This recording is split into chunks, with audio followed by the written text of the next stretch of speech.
यार सौसे पुरानिया में सो रही गे माई कि पूरा पूर्णिया में सो रही गे माई आ सुना लिए सडियो साहब चोर है गे माई।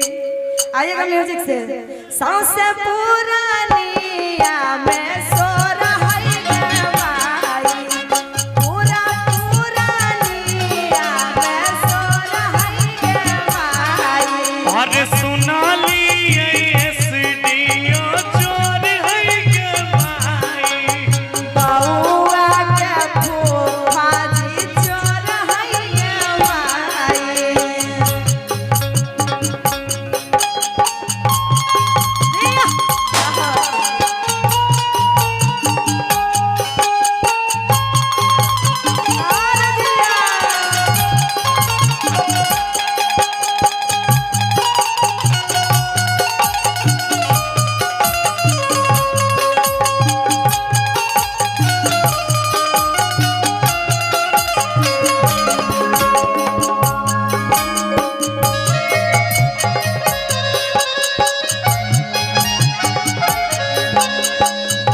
फिर भी नहीं आए, उनको चोर भी बना दे।